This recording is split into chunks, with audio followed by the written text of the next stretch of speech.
Remuneration తీసుకోకుండా cinema చేసిన ప్రభాస్, మరో సక్సెస్ ఈవెంట్ చేసిన తండేల్, సాంగ్ రిలీజ్ చేసిన సూర్య.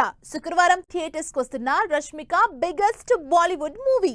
ఈ ఇంట్రెస్టింగ్ న్యూస్ తో పాటు ఇండస్ట్రీ హ్యాపెనింగ్ అప్డేట్స్ బ్రీఫ్ గా చూద్దాం. ఒక్కో సినిమాకి 100 కోట్లు తక్కువ కాకుండా రెమ్యునరేషన్ తీసుకునే ప్రభాస్ అసలు రెమ్యునరేషన్ తీసుకోకుండా సినిమా చేసినట్టు చెప్తున్నారు మంచు విష్ణు. విష్ణు లీడ్ రోల్ చేస్తున్న కన్నప్ప సినిమాలో రుద్రుడిగా క్యామినో చేస్తున్న ప్రభాస్ అసలు రెమ్యునరేషన్ తీసుకోలేదన్నారు విష్ణు. నాగ చైతన్య సాయి పల్లవి కాంబినేషన్ లో చందు మొండేటి డైరెక్షన్ లో రిలీజ్ అయి 80 కోట్లు క్రాస్ చేసిన తండేల్ మూవీ సిక్కోలులో సక్సెస్ ఈవెంట్ చేసి సందడి చేసింది. తమిళ స్టార్ హీరో సూర్య, పూజా హెగ్డే జంటగా తెరకెక్కుతున్న సినిమా రెట్రో నుంచి ఫస్ట్ సాంగ్ రిలీజ్ చేసింది టీం. సౌత్ తో పాటు హిందీలో కూడా బ్యాక్ టు బ్యాక్ మూవీస్ చేస్తోంది రష్మిక.